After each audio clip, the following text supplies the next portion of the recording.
I'm Bill Wilt of Assured Research. Thanks so much for joining this quick hit video where I'll focus on one research note from our our March Assured briefing, and share it with you in just a short period of time, hitting just the highlights. As I mentioned from our March Assured briefing, which subscribers receive. If you're a subscriber, thanks. And thanks also for your interest in this video. If you're not a subscriber, you enjoy this. There's plenty of other content at this YouTube site, and that would encourage you to reach out and start a free trial to our work. But let me jump into the content. Workers' compensation is the topic of the day, and uh, perhaps won't surprise anybody when I share that our note focuses on just how profitable workers' compensation has been and seems likely to remain in 2025.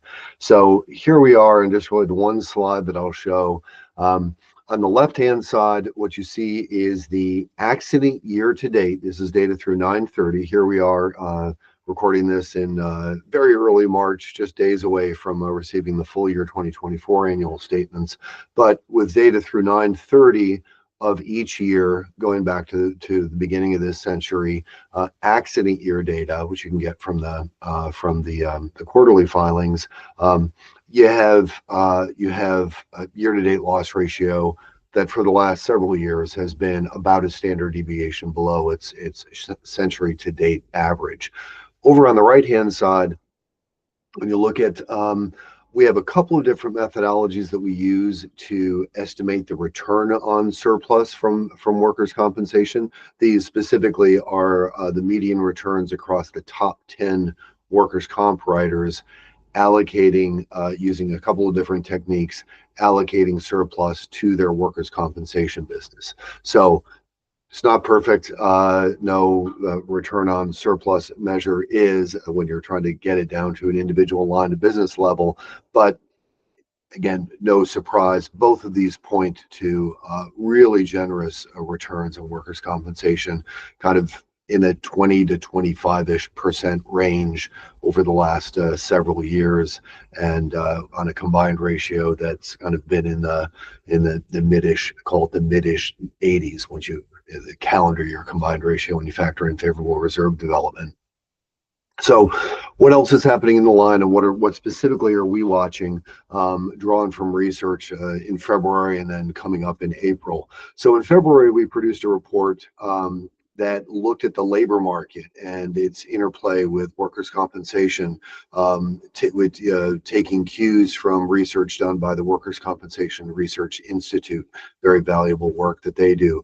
And the takeaway has been that if the labor market in 2025 becomes rather inert, so there's not a lot of change. There's not a lot of, maybe new job growth slows down or decelerates at the same time that people are less likely to be fired or voluntarily leave their job. Just in general, it becomes more inert.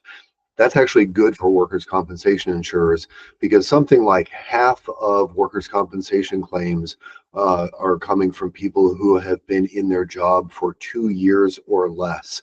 So as the average tenure of employees rises, that means you're likely to have fewer workers' compensation claims. We refer to this as kind of a taste great, less filling scenario if you're a fan of Miller Lite. That's what I just described as is the taste great part. Inert job market, fewer claims, that tastes great.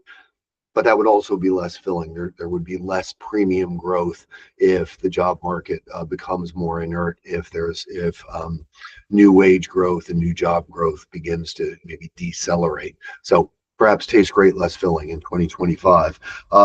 What else? We're watching the wage medical gap. It's been favorable for reasons we've described in our research. Medical inflation, as pertains to workers' comp, should remain low.